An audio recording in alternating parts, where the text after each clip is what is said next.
नमस्कार, मैं Mayank Bhargav, assistant professor MLT college Saharsa, आपका स्वागत करता हूं। आज हम लोग जनसंचार माध्यमों की हिंदी पर चर्चा करेंगे, जो स्नातकोत्तर हिंदी सेमेस्टर 4 पत्र 15 का अंश है।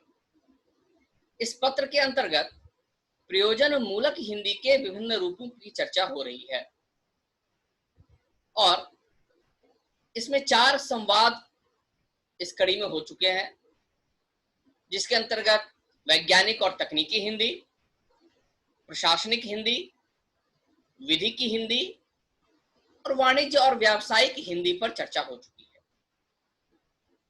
इस कड़ी को आगे बढ़ाते हुए आज की चर्चा प्रयोजन मूलक हिंदी के एक रूप जनसंचार माध्यमों की हिंदी पर केंद्रित है। जनसंचार का अर्थ है जनता के बीच संचार, बहुत बड़े आकार के बिखरे लोगों तक संचार माध्यमों द्वारा संदेश और सूचना पहुंचाना। जब एक दूसरे से संवाद होता है, उसकी सीमा सीमित होती है।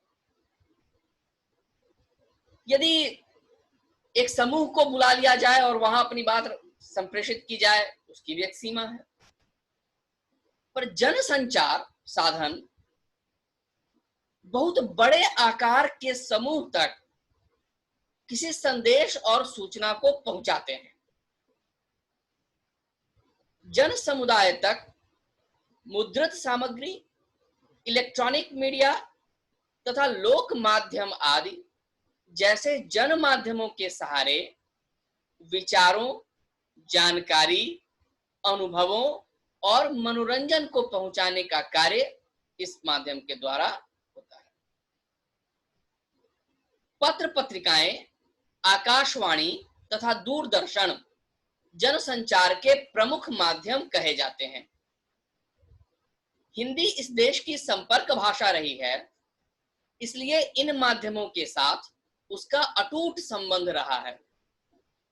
पत्र पत्रिकाओं में लिखित भाषा रूप, आकाशवाणी के उच्चरित भाषा रूप तथा दूरदर्शन में लिखित एवं उच्चरित भाषा रूप का प्रयोग किया जाता है। जब अखबार आदि हम देखते हैं तो उसमें केवल लिखित भाषा रूप है।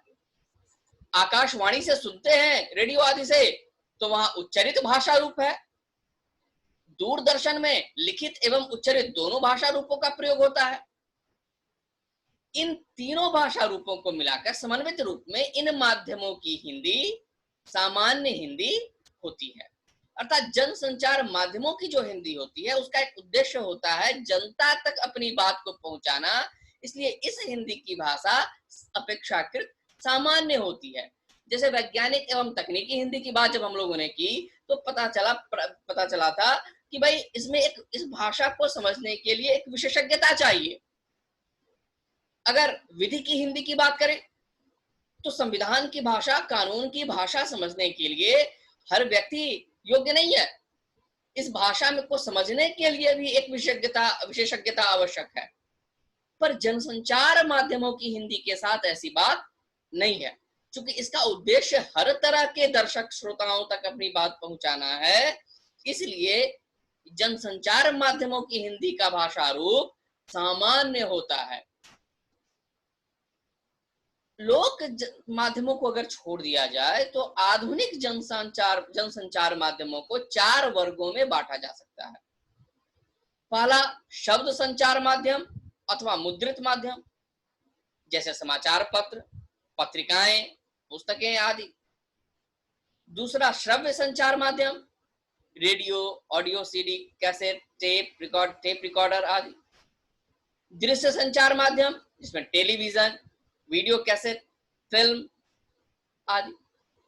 और आजकल जो एक बहुत बड़ा जनसंचार माध्यम सामने आया है, वह इंटरनेट आधारित संचार माध्यम, जिसमें सोशल साइट्स, फेसबुक, ट्विटर आदि बहुत बड़े जनसंचार माध्यम के रूप में हमारे सामने आ रहे हैं। तो ये 4 प्रकार के जनसंचार माध्यम प्रमुख हैं। इन माध्यमों की हिंदी की विशेषताओं की यदि चर्चा करें तो प्रमुख रूप से 3 विशेषता इसकी दिखती है। पहली सहजता और संप्रेषणशीलता, दूसरा माध्यम अनुकूल भाषा संरचना, और तीसरा बहुत महत्वपूर्ण विशेषता प्रभावशीलता। जहां तक सहजता और संप्रेषणशीलता का प्रश्न है, तो जनसंचार माध्यम की भाषा का उद्देश्य अपने विभिन्न वर्गों के पाठक, श्रोता या दर्शक तक संप्रेषण होता है। सूचना को जन सामान्य तक पहुंचाना इनका प्रमुख प्रयोजन है। इसलिए सहज और संप्रेषणशील भाषा का प्रयोग इन माध्यमों की अनिवार्यता है। जनसंचार माध्यम में कभी बहुत अलंकारिक भाषा का प्रयोग अच्छा नहीं माना जाएगा। उसकी एक अखबार की भाषा ऐसी हो कि विश्वविद्यालय का प्रोफेसर भी उसे समझ ले और चाय की दुकान पर बैठा हुआ एक आम पाठक भी उसे उतनी ही आसानी से समझ ले। तो इसलिए इस भाषा का उद्देश्य हर वर्ग के पाठक तक पहुंचना है, हर वर्ग के श्रोता दर्शक तक संप्रेषण करना है। इसलिए सहजता इस भाषा की प्राण है। संप्रेषणशील भाषा होनी चाहिए। जिस तथ्य की अभिव्यक्ति करना चाह रहे हैं, वह भाव, वह तथ्य, वह सूचना, वह संदेश बड़ी आसानी से सब तक संप्रेष्य हो जाए। दूसरी विशेषता है माध्यम अनुकूल भाषा संरचना। विभिन्न माध्यम हम लोगों ने देखे जनसंचार माध्यम के, उन माध्यमों के अनुरूप इसकी भाषा संरचना भी बदलती है। समाचार पत्रों में लिखित भाषा का प्रयोग होता है और आकाशवाणी, दूरदर्शन पर अधिकांशतः मौखिक या उच्चरित भाषा का। वाक्य रचना की दृष्टि से लिखित और मौखिक भाषा में अंतर आ जाता है। लिखित भाषा में वाक्य विन्यास पर ध्यान न भी दिया जाए तो भी कोई विशेष फर्क नहीं पड़ता, क्योंकि पाठक वाक्य को कई बार पढ़ सकता है और अर्थ ग्रहण कर सकता है। लेकिन मौखिक भाषा की वाक्य संरचना में यह ध्यान देना बहुत जरूरी है कि इसकी वाक्य संरचना ऐसी हो कि श्रोता एक बार सुनने पर ही सारी बात समझ जाए, क्योंकि इसमें दोबारा सुनने का अवकाश नहीं है। दूरदर्शन और आकाशवाणी की भाषा में अंतर होता है, क्योंकि दूरदर्शन में भाषा और दृश्य में एक विशेष एकता की आवश्यकता है। जो विजुअल्स आ रहे हैं, जो चीज दिखाई जा रही है और उसके साथ जो बात बोली जा रही है, उनमें सामंजस्य स्थापित होना चाहिए। और इसमें यह भी ध्यान रखना है कि सूचना ग्रहण करने वाले को सहजता से सूचना दें, न कि उसे चौंकाएं। खासकर आज के जब बहुत सारे जनसंचार माध्यम, टीवी चैनल्स, नए नए निजी टीवी चैनल्स आ गए हैं, वहां लगता है कि इस बहुत मूलभूत मुद्दे को भुलाया जा रहा है। अब वहां चौंकाने की प्रवृत्ति ज्यादा दिखाई देती है, जो कि प्रयोजन मूलक हिंदी की भाषा के अनुरूप नहीं है। उस माध्यम की भाषा संरचना ही ऐसी होनी चाहिए कि वह सूचना ग्रहण करने वाले को सहजता से सूचना दे। बड़े बड़े प्रतिष्ठित जनसंचार माध्यमों की भाषा को अगर हम गौर से देखें, उसका अध्ययन करें, तो उस भाषा में चौंकाने की प्रवृत्ति दिखाई नहीं देगी। इसीलिए हिंदी में भी बहुत आक्रामकता से, बहुत अलंकारिकता से जो बात कहने की प्रवृत्ति इन दिनों बढ़ती दिखाई दे रही है, उसे समुचित नहीं कहा जा सकता। एक विशेषता है इसकी प्रभावशीलता। जनसंचार माध्यमों की प्रयोजन सिद्धि उसकी भाषा की प्रभावशीलता पर निर्भर होती है। यदि भाषा प्रभावी होगी, तभी जनसंचार माध्यम अपना प्रयोजन पूरा कर पाएंगे। समाचार पत्र की अगर बात करें, तो समाचार पत्र के धरातल पर भाषाई प्रभावशीलता उसकी लेखन शैली पर निर्भर होती है, और आकाशवाणी तथा दूरदर्शन की भाषाई प्रभावशीलता उसके उच्चारण तथा संभाषण शैली पर भी निर्भर करती है। समाचार पत्र की भाषा में प्रभावशीलता का संबंध रपट या समाचार लेखन कला से होता है, जबकि आकाशवाणी, दूरदर्शन के रपट और समाचार की अपनी संरचना होती है। क्योंकि यहाँ लेखन के साथ प्रस्तुति भी जुड़ी है। समाचार पत्रों में लेखन ही अपने आप में संपूर्ण है, पर आकाशवाणी और दूरदर्शन में उसको श्रव्य तथा श्रव्य दृश्य दोनों माध्यमों से प्रस्तुत भी करना है। दूरदर्शन जैसे दृश्य श्रव्य माध्यम में अर्थ संचार केवल भाषा से नहीं होता, यहाँ श्रोता दर्शक भी होता है। वह भाषा बोलने के वाले के हाव भाव भी देखता है कि वह बोल कैसे रहा है। टेलीप्रॉम्प्टर के साथ आमतौर पर जो समाचार पढ़ते हैं तो उनके सामने टेलीप्रॉम्प्टर रहता है, जिस पर वो शब्द लिखे रहते हैं जिनको वो उनके समाचार वाचक के द्वारा बोला जाता है। तो टेलीप्रॉम्प्टर के साथ श्रोता के साथ यहाँ अनौपचारिक संवाद शैली में प्रस्तुत किए गए समाचार तथा रपट अधिक प्रभावशाली होते हैं।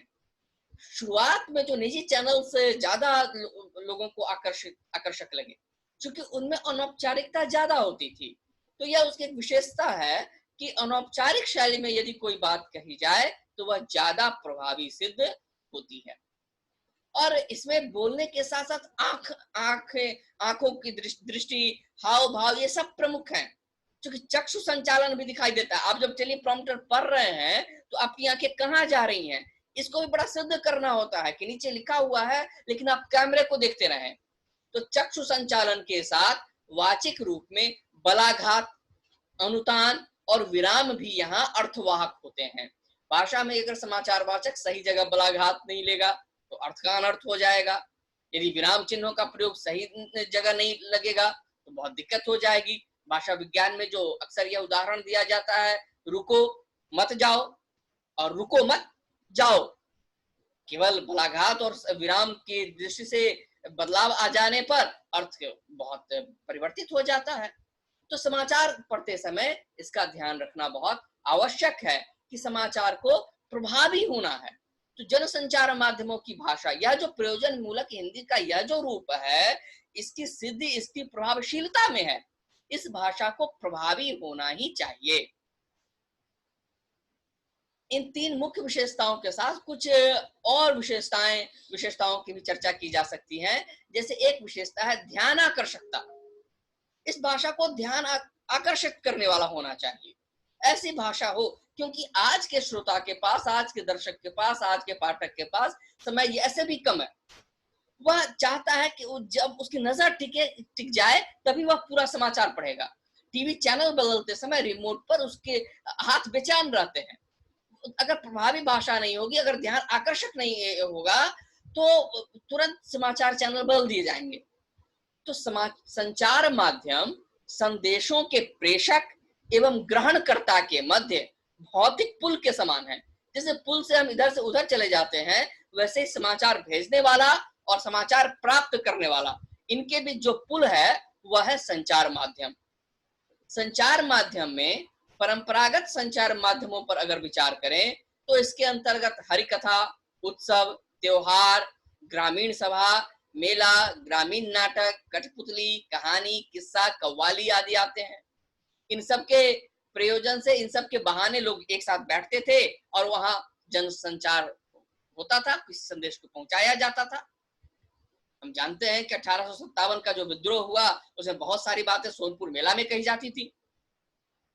लेकिन जब अगर आधुनिक संचार माध्यमों में भी जन सामान्य का ध्यान आकर्षित करना प्रमुख होता था, जैसे पारंपरिक जनसंचार माध्यम जो है, जैसे ईश्वर की कहानी कह रहे हैं, ईश्वर की कथा कह रहे हैं, तो बहुत लोग इकट्ठा होंगे और फिर वहां अपनी बात कही जा सकती है उसके द्वारा। उत्सव है, त्योहार है, गणेश पूजा है, कोई मेला है, नाटक हुआ, कठपुतली है, कहानी कही गए, जिसके बहाने लोग इकट्ठा हो, ध्यान आकर्षित हो उनका। तो उसी प्रकार आधुनिक जनसंचार माध्यम में भी जन सामान्य का ध्यान आकर्षित करना प्रमुख उद्देश्य होता है। संचार माध्यमों में विज्ञापन की प्रमुख भूमिका होती है।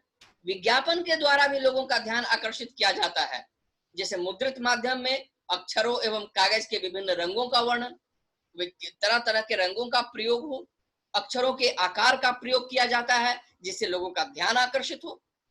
कई बार तो आप देखते होंगे कि इसकी प्रयोजन मूलक हिंदी और दूसरी भाषाओं में इसकी भाषा में जानबूझकर वर्तनी दोष कर दिया जाता है ताकि लोगों का ध्यान आकर्षित हो उधर।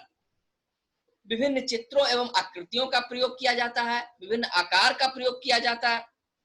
इसी प्रकार श्रव्य विज्ञापनों में प्रसिद्ध व्यक्तियों की आवाज तथा संगीत का प्रयोग किया जाता है। श्रव्य विज्ञापनों की एक विशेषता उनकी विशिष्टता भी होती है। ध्यानाकर्षण के कारण ही इसमें नाटकीय तत्व भी विद्यमान होता है। कम समय में ज्यादा से ज्यादा प्रभाव कैसे छोड़े और सुनने वाले को, श्रोता को, दर्शक को, पाठक को का ध्यान अपनी ओर आकर्षित कर लें। इसलिए ध्यानाकर्षकता भी इसकी एक प्रमुख विशेषता है। दूसरी विशेषता है रुचि संपोषकता।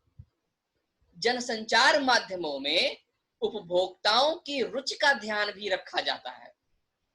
कालक्रम में उपभोक्ताओं की रुचि में परिवर्तन आते हैं। संचार माध्यम श्रोताओं अथवा दर्शकों की रुचि बनाए रखने के लिए अपनी भाषा को निरंतर सुरुचिपूर्ण बनाने के लिए प्रयासरत रहते हैं। समय के साथ साथ उनमें बदलाव आता रहता है। उपभोक्ता के स्तर एवं रुचि के अनुसार इनकी भाषा परिवर्तित होती है। इस दौरान उपभोक्ता की उम्र, आर्थिक स्थिति, समझने की क्षमता आदि का ध्यान रखा जाता है। और व्यक्ति की रुचि का तो ध्यान रखा ही जाता है, पूरे समाज की रुचि का भी इसमें ध्यान रखा जाता है कि ऐसी भाषा ना हो जिससे समाज की रुचि पर असर पड़े। समाज की रुचि को एक अच्छी दिशा में मोड़ना भी है और समाज की जो औसत रुचि है उसको बहुत बड़ा झटका भी नहीं देना है। इसकी एक और विशेषता है इच्छा सृजकता। संचार माध्यमों की भाषा का एक उद्देश्य श्रोता अथवा दर्शकों में इच्छा का सृजन करना भी होता है। उदाहरण के लिए यदि रेडियो पे या टेलीविजन पे कोई कार्यक्रम हम निर्धारित कर रहे हैं तो यह ध्यान रखना आवश्यक होता है कि इस कार्यक्रम को सुनने वाले या देखने वाले श्रोताओं का वर्ग क्या है। यह युवा वर्ग के लिए कार्यक्रम है, कृषक वर्ग के लिए कार्यक्रम है, उद्योगपतियों के लिए कार्यक्रम है, महिलाओं के लिए कार्यक्रम है, बच्चों के लिए कार्यक्रम है और उस वर्ग की भाषा के, उस वर्ग के ही अनुसार इसकी भाषा निर्मित होगी और यह ध्यान रखा जाएगा कि उस वर्ग में उनके अनुरूप ही इच्छा का निर्माण किया जाए। श्रोताओं की समस्याओं को दूर करने के लिए भी कार्यक्रमों का निर्माण होता है। विज्ञापन, गीत संगीत, प्रबोधन, प्रवचन, विविध कार्यक्रम आदि कई तरीकों से श्रोताओं अथवा दर्शकों में मानसिक उद्वेलन स्थापित कर उनमें नई इच्छाओं का सृजन किया जाता है। इस दौरान उपभोक्ताओं की मनोवैज्ञानिक शक्ति को पहचानना प्रमुख होता है। उनकी आर्थिक, सामाजिक, पारिवारिक, सांस्कृतिक परिवेश का भी ध्यान रखा जाता है। इस परिवेश का ध्यान रख जनसंचार माध्यम अपनी भाषा के द्वारा आवश्यक मनोभूमि निर्मित करते हैं कि ऐसी भाषा रखी जाती है कि आवश्यकता अनुसार आवश्यक मनोभूमि निर्मित की जा सके। इसकी एक और विशेषता है संतुष्टि सृजकता। जन सामान्य के लिए जनसंचार माध्यम विशेष स्थान रखते हैं। लोग देखना चाहते हैं इसे। कई घरों की में दिनचर्या की शुरुआत अखबार से होती है, तो इनसे जन सामान्य का मनोरंजन तो होता ही है, उन्हें इन माध्यमों द्वारा महत्वपूर्ण सूचनाएं भी प्राप्त होती हैं। अतः संचार माध्यमों की भाषा संतुष्टि सृजक होती है। अखबार पढ़ने वाले को लगे कि हाँ संतुष्टि हो गई, ऐसी भाषा होनी चाहिए। टेलीविजन पर अखबार, टेलीविजन देखने वाले को, रेडियो सुनने वाले को लगे कि हाँ उसे एक संतुष्टि मिली है। उपभोक्ता को इससे, इस भाषा से संतुष्टि मिलने का विश्वास दिलाया जाता है। इस संतुष्टि सजगता के लिए उपभोक्ता के मन में वस्तु के प्रति विश्वास की भावना जागृत करनी होती है। यह विश्वास उन्हें वस्तु के वर्णन, प्रमाण आदि के अभिवचन से दिया जाता है। यानी ऐसी भाषा की जरूरत पड़ती है कि ऐसा वर्णन किया जाए, ऐसा प्रमाणन किया जाए कि उपभोक्ता के मन में संतुष्टि की भावना जागृत हो। वस्तु के उपभोग की तृप्ति की बजाय वस्तु प्राप्ति की तृप्ति का अनुभव हो, या खासकर विज्ञापन के क्षेत्र में कि भाई वस्तु को प्राप्त करने की तृप्ति हो जाए। साबुन हम खरीदे तो लगे कि हाँ ये साबुन हमने खरीदा, ऐसी भाषा विज्ञापन की हो जाए कि उसके मन में संतुष्टि हो जाए। वह साबुन का उपभोग करने से पहले ही उसे लगे कि हाँ यह साबुन हमारे लिए बिल्कुल कांतिदायक है, एक अनोखा है। ऐसी भाषा का प्रयोग उसमें करना होगा उस विज्ञापन में। इस तरह की मानसिकता विज्ञापनों द्वारा बनाई जाती है। जनसंचार माध्यम इस संतुष्टि का अनुभव अपने श्रोताओं अथवा दर्शकों को कराते हैं। इस भाषा से दर्शकों को एक मनोवैज्ञानिक तृप्ति मिलती है। अतः इसकी भाषा में संतुष्टि सजगता का तत्व महत्वपूर्ण होता है। इस प्रकार हमने विभिन्न विशेषताओं को देखा। 3 विशेषताएं प्रमुख और उसके अलावा 4 गौण विशेषताएं, और इन विशेषताओं के आधार पर आशा है कि हमारे विद्यार्थी मित्र जनसंचार माध्यम की हिंदी से परिचित हुए होंगे। आपके सहयोग के लिए, साथ बने रहने के लिए बहुत बहुत धन्यवाद, आभार। अगले संवाद में हम लोग एक और भाषा रूप की चर्चा करेंगे। बहुत बहुत धन्यवाद एवं आभार।